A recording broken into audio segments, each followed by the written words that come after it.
Good morning. Good morning, sweetness. How are you, huh? How are you?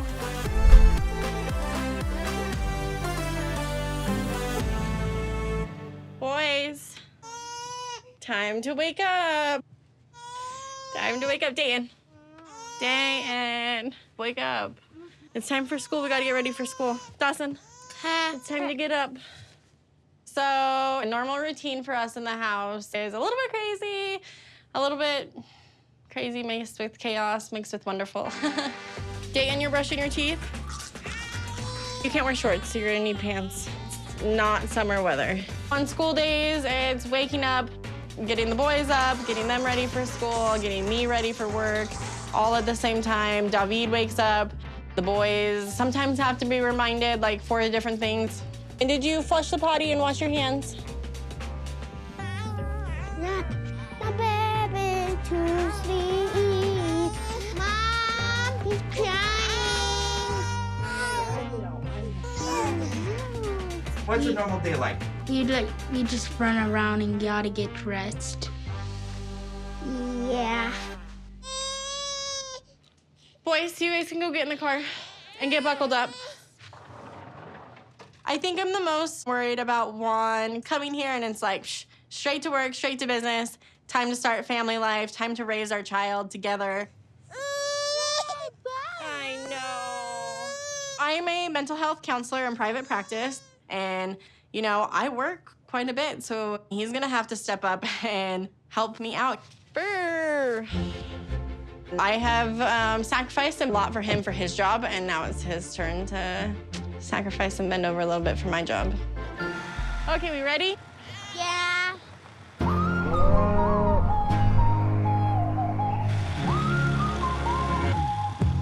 Sunset over canyons, I can see the moonlight. Okay, there's jeans.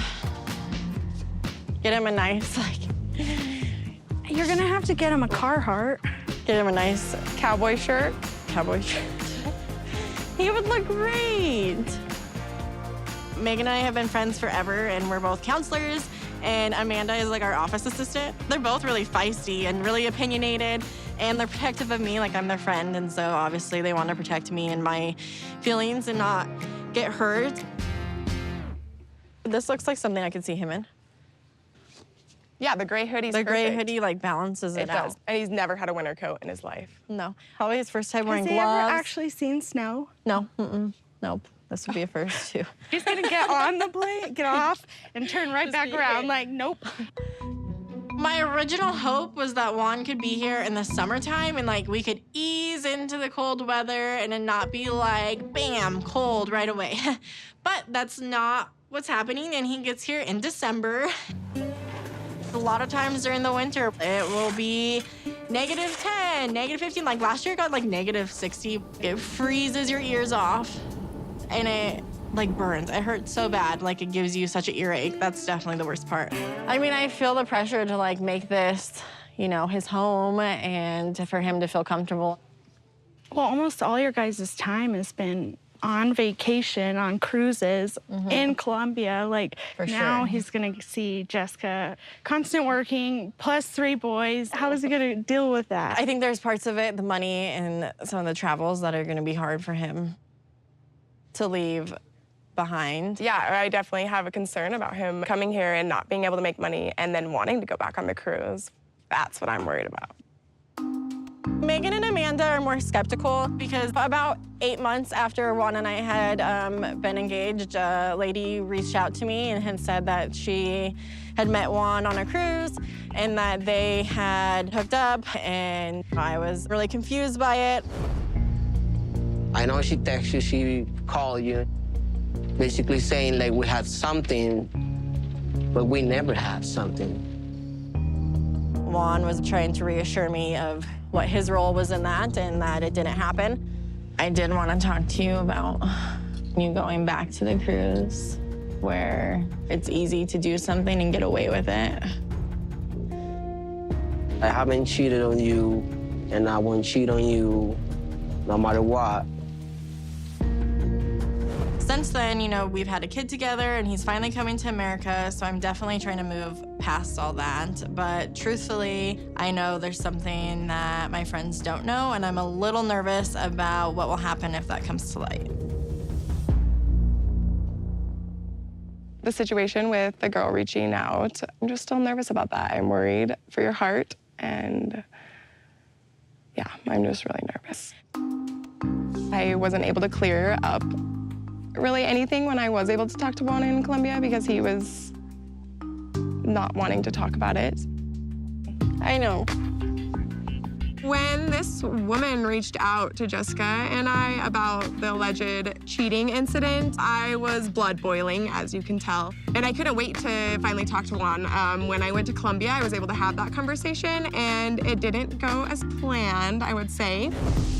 But I just want you to know that if you're ever unfaithful to Jessica, it won't be good for you. Haven't done anything wrong. You don't have nothing to worry about. That Jessica's fine. Jessica deserves nothing but the best for her life, and if he's not willing to give that to her, then she deserves better. Him being here in Wyoming, like, he could get in less trouble, but him going back on the cruise, you're just serving drinks and, like, flirting with cute girls all day. And in the next cruise, it's a brand new set of women. Like, it's a constant revolving door of new potential. I mean, like, you guys literally met on the cruise. You were one of the cruise girls. So, like, I mean, do you have any fears about that? I mean, obviously I worry about that. I don't think distance is comfortable by any means. But, you know, if he wants to cheat, there's a will, there's a way. And so he could have easily went and did something and then called me right after. So, but how am I gonna know that? I know you don't hold do grudges, that. but I do. So I'll hold this for you. Because, I mean, it's nerve-wracking. I really struggle trusting Juan now, still to this day, because of that situation and what that lady said. It's not something that I take lightly, and Jessica deserves nothing but the best for her life. Why focus on something like that when we can just focus on, like, our beginning, actually being together? I say forgive, just don't forget. When Juan gets here, I definitely want to have a conversation with him. I don't know if he'll be expecting that. I think he thinks maybe it's in the past and we're done with it, but I'm not done. I still have questions I need answered, and I will be getting those.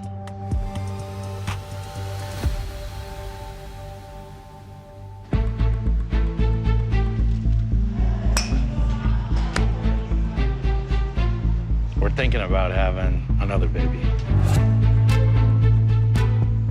That's just a lot to take in. You already have one baby, and then you're gonna have another baby. It's gonna change everything drastically. It's gonna change the whole family dynamic.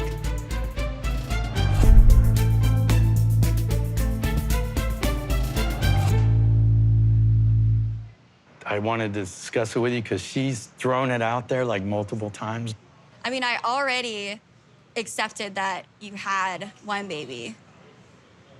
So I don't think I'm ready to accept you having another one yet. I mean, maybe if I felt more welcomed by her, then I would be more okay with that. But from how it went in Paris, I'm pretty hesitant about you guys having another kid. He should be retiring, not changing diapers.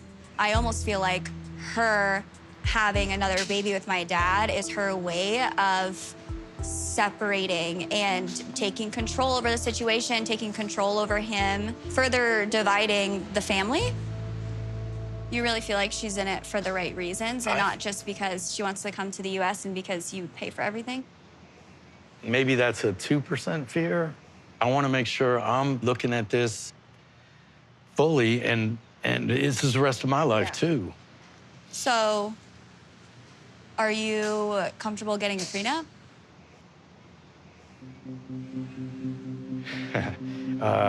It's just there to protect you, and you've worked your whole life for everything that you have. Right. We still don't know her full intentions, so I feel like just to be safe. And I think that if she freaks out about it and refuses, I think that that is a red flag. You know, I get why a prenup is valuable, but I'm hesitant about it because after my first marriage ended, after 19 years, I started dating a younger girl named Jade. So things got pretty serious between Jade and I. At one point, I brought up a prenup because I just was going through a divorce and lawyers and dealing with that, and she flipped out on me. And ultimately, our relationship fell apart for those reasons. And I do see the value in having it, but I'm gonna make the choices that fit Mina and Maria and me and our family right now. You know, I'm never gonna allow myself to be in a position where she asks me to choose between her and you. You trust me on that? You believe me? Sure? Yeah, I do.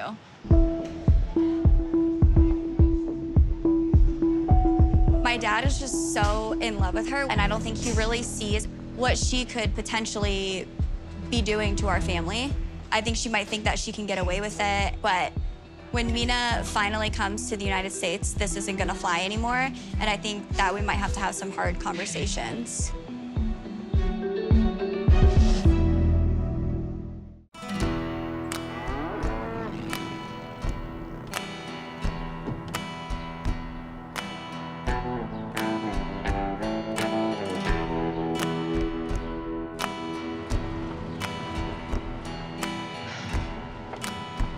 My heart's pounding.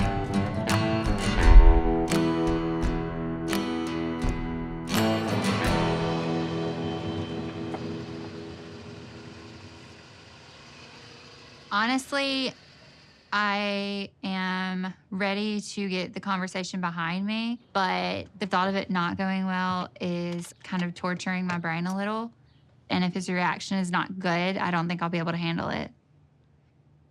You made it, huh? Yes. How you doing? Okay. Huh? So what you have trouble with? It is making a whining noise, but I knocked the, what's it called? Spoiler? How'd you do that? I don't know. I was just going down the road and it was like flapping, making noise.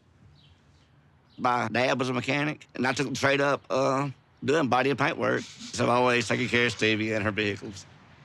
Can't do this anymore, Stevie. Can we do it? You just stand there and look pretty, and that'll be good enough. I'm really looking forward to seeing her today. She just brings a certain joy with her, you know. She's getting old. Oh. Do you want to stop for a minute? Sit down, rest. So what's been going on? A lot.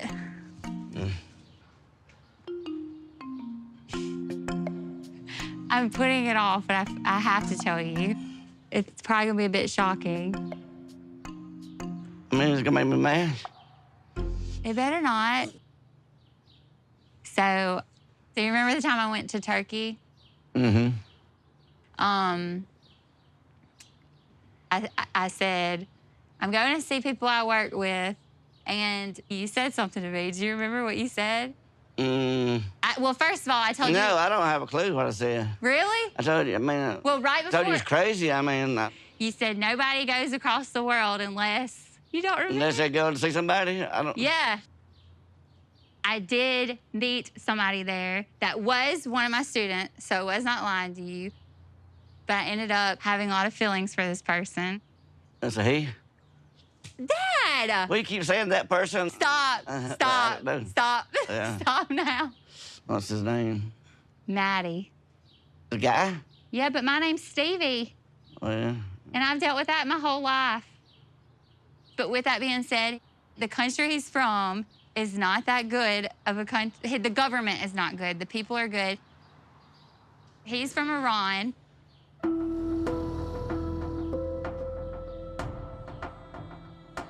They hate Americans, you know that, huh? He obviously don't hate me. Does he speak English? Yes, very good English. You probably don't speak redneck, I bet. He don't. With her meeting somebody, you know, from her end, of course I have, you know, some concerns. The way men and women are treated, they keep their women very well oppressed. I think we all know that.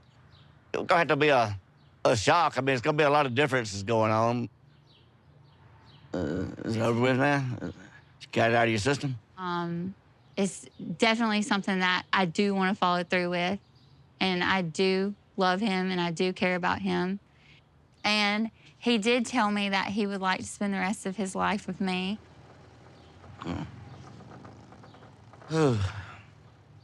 I wanted to tell you sooner, but I waited till the last minute. And he's coming tomorrow now. What, where? Come on, where?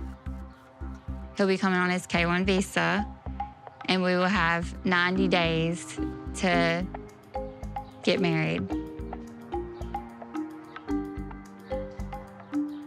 No, you're not. Yeah. I don't know. Didn't you just get out of marriage? I know it seems crazy, and I would have never expected that, but I fell in love with this person, and I like them, and that's how it is. Girl. Yeah, I know. It's a lot. Is he gonna make you wear a jihad and not drive or do anything? Not at all. No, Huh? he's not. You don't know. You're his property. No, it's not like that. It is like that. It's Oh, not TV. like that. I'm telling you, I know him, and it's not like that. You had to bring him, wait on him hand and foot and stuff No, or whatever. absolutely not. You know, once you know somebody, they start changing or something. No. I wasn't expecting to hear that. If Maddie comes and has a lot of expectations as far as his upbringing and stuff, that's different from ours, we need to stop and rethink this whole situation. Waited to the last minute, didn't you? Huh? I did.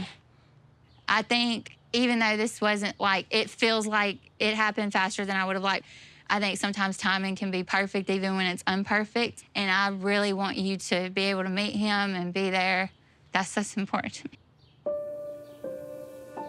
That's the only thing that makes me cry, is when I think about it. About what? About you. What'd I do? Nothing. I just love you and I want you here forever. Well, I'm gonna be here forever. That's right.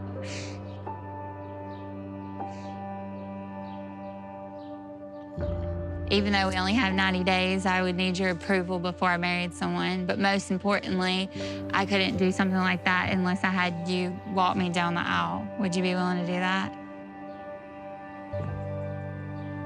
That's kind of a lot there, Stevie. I mean, I don't know the guy yet.